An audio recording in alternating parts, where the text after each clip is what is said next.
The scorching sands of Mecca were trembling that day with an unknown fear. For thousands of years, the Arabian desert had been calm and silent. But that day, a terrifying roar echoed across the land. Dust storms swept across the horizon, and out of that dust emerged a monstrous army from history's darkest nightmares. The people of Mecca had seen battles before, had seen swords, but what they were witnessing now was beyond imagination. Enormous creatures with skin as tough as stone, long like serpents. And with each step, the desert itself seemed to shake beneath their feet. Giant elephant-like beasts, massive African giants. The elephant army's goal wasn't to conquer any kingdom. Their only aim was to destroy the house of Allah, the sacred Kaaba, built by Ibrahim, peace be upon him. Just imagine that scene. On one side, one of the world's greatest superpowers at the time, clad in iron armor, armed with sharp weapons, led by the arrogant King Abraha, whose power made even the mountains tremble. And on the other side, the unarmed people of Mecca, with no organized army, no means to fight back. There was no one visibly protecting the Kaaba, except for one person. He is none other than Allah himself. The wind picked up speed.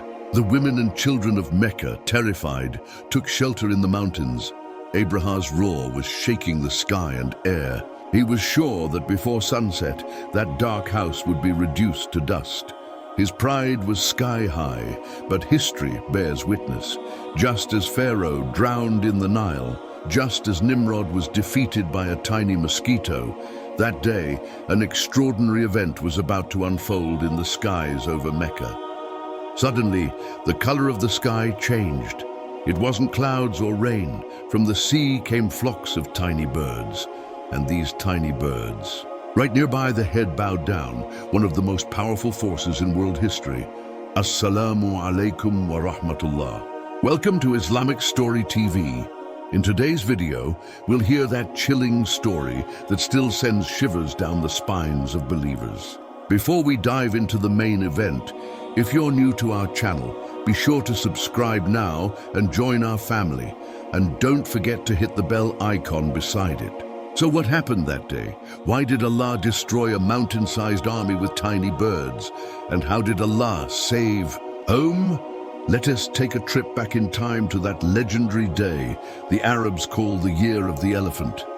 The roots of this event trace all the way to a town called Sana'a, far from Mecca in Yemen.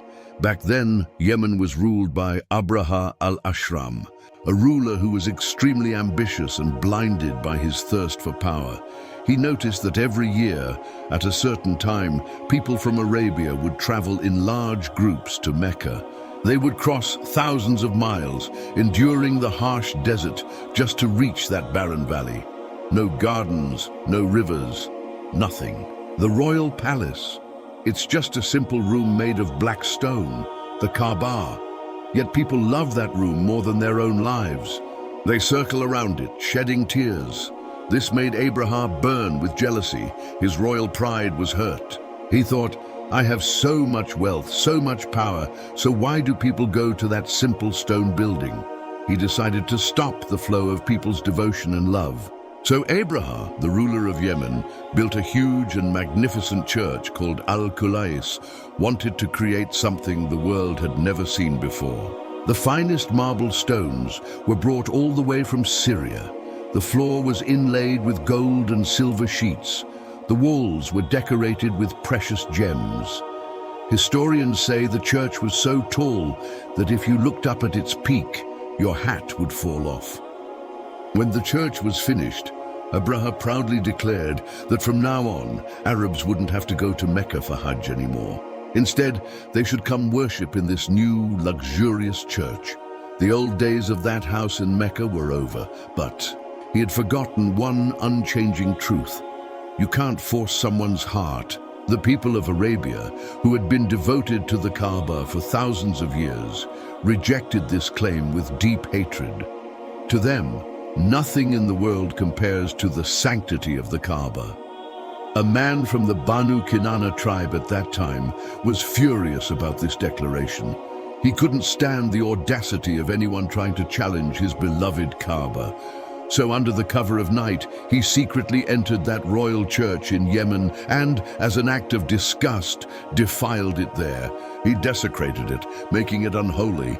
He made it clear that even though it was made of gold, to us it was nothing but trash. The next morning, when Abraha saw the state of the church from his dream, his anger knew no bounds. It was like fire was shooting out of his eyes. He made a terrible vow. Swearing on it, he said, "My love for the Kaaba has been insulted. I will destroy that Kaaba itself. I will reduce that black house to dust so that no one ever even thinks about going there again." Driven mad by his thirst for revenge, Abraha, he gathered a huge army. According to historians, his force had about 60,000 trained soldiers. They were armed with spears, swords and bows and arrows. But the real power of this army wasn't the people. Their main strength was the massive African elephants. Abraha specially arranged to collect 13 huge elephants. The best among them was named Mahmud. Mahmud was a giant elephant, as big as a mountain. Abraha's plan was to use these elephants to smash the walls of the Kaaba. The army set off from Yemen towards Mecca. The sound of their footsteps echoed through the desert. He was climbing. On the way, a few small Arab tribes tried to stop him. They loved the Kaaba, but they were powerless. They couldn't stand against Abraha's huge army. The closer Abraha got to Mecca, the more his arrogance grew. After every victory, he felt like there was no force on earth that could stop him. Finally, Abraha's army reached a place called Mughamas, very close to Mecca. Once there, the soldiers started looting the Meccans' livestock. Among the stolen animals was the Prophet's grandfather, Abdul. Muttalib had 200 camels. Abdul Muttalib was then the leader of the Quraysh and the chief caretaker of the Kaaba. Abraha sent an envoy to Mecca. The envoy delivered the message, "I don't want your blood. My only goal is to destroy that building. If you don't stand in my way, you won't be harmed." Abdul Muttalib went with the envoy to Abraha's royal tent. Abdul Muttalib was a very strong and dignified man. Seeing him, Abraha was so impressed that he got off his throne out of respect. Abraha asked, "What do you want? Did you come to beg for mercy over the Kaaba?" Abdul Muttalib said calmly and confidently, "Your soldiers have taken away my 200 camels. I want them returned." Abraha laughed scornfully, surprised, and said, "I used to respect you when I saw you, but hearing this, that respect is gone. I came here to destroy your religion and the tradition of your ancestors, the Kaaba, and you say nothing about that, only about a few camels? Don't you care about that sacred house at all?" Abdul Muttalib was then one of the bravest figures in history, and Imandi gave a clear answer.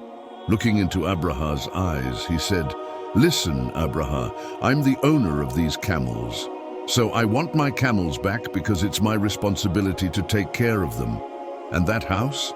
That house isn't mine. It has an owner, Allah. He himself will protect his house."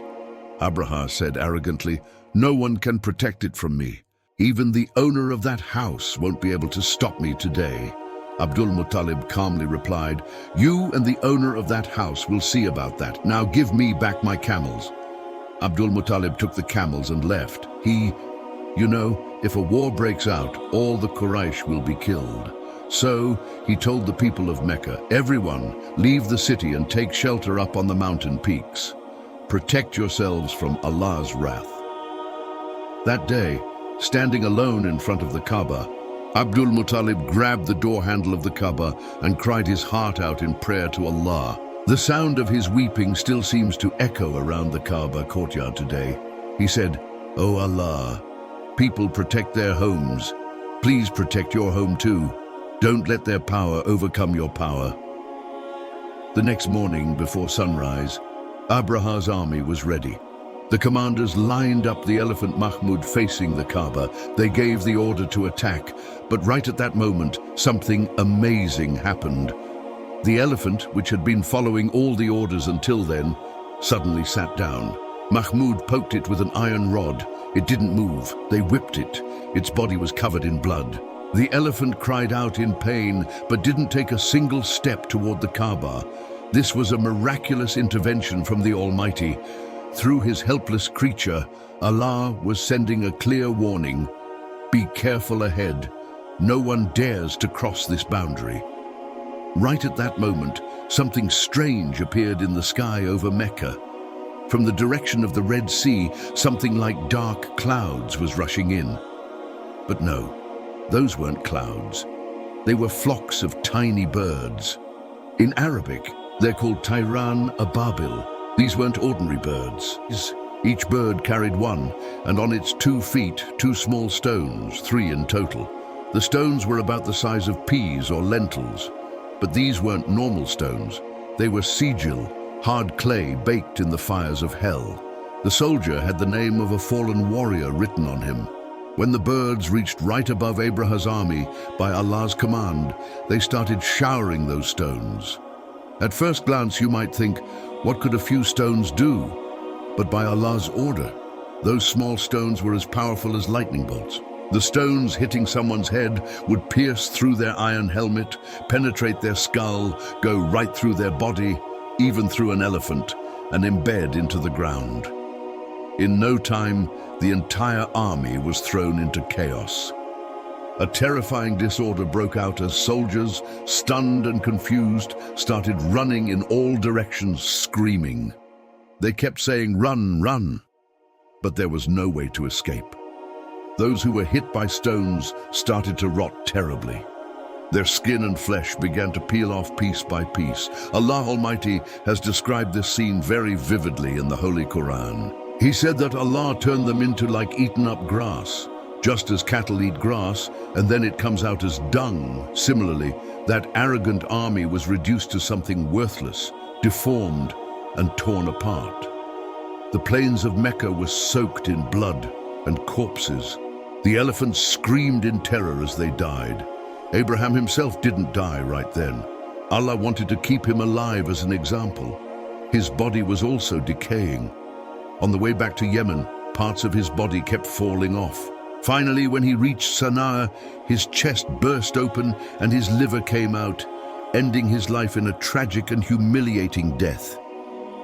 Exactly 50 days after this, the Prophet Muhammad, peace be upon him, was born in Makkah.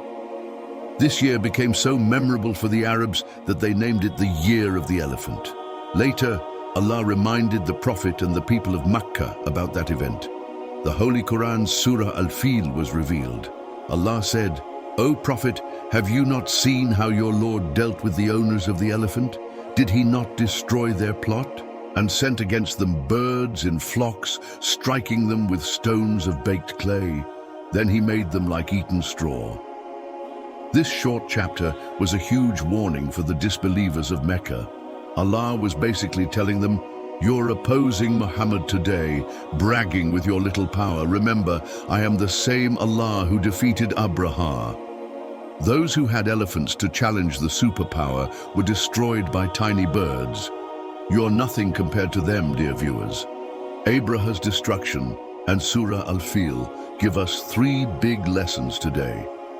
The first lesson is about the arrogance of power. Abraha had the best technology of his time, the strongest elephants, and a huge army. But no human power can stand against Allah's plan. If Allah wills, He can destroy mighty tyrants with mosquitoes, flies, or tiny birds, our power, wealth, or influence, so that it doesn't blind us. We have to remember the only owner of all power is Allah. The second lesson is to trust and rely on Allah. That day, Abdul Muttalib didn't look for any army. He knew that when all worldly means fail, Allah's help still remains. He said, "There is a Lord of this house." In our lives too, when big troubles come and it feels like all doors are closed, we have to keep faith that we have a Lord who will protect us. The third lesson is the protection of Allah's religion. It's Allah's responsibility to safeguard Islam or His faith. No one can extinguish the light of Islam without destroying themselves. Pharaoh, Nimrod, Abraha, none of them survived.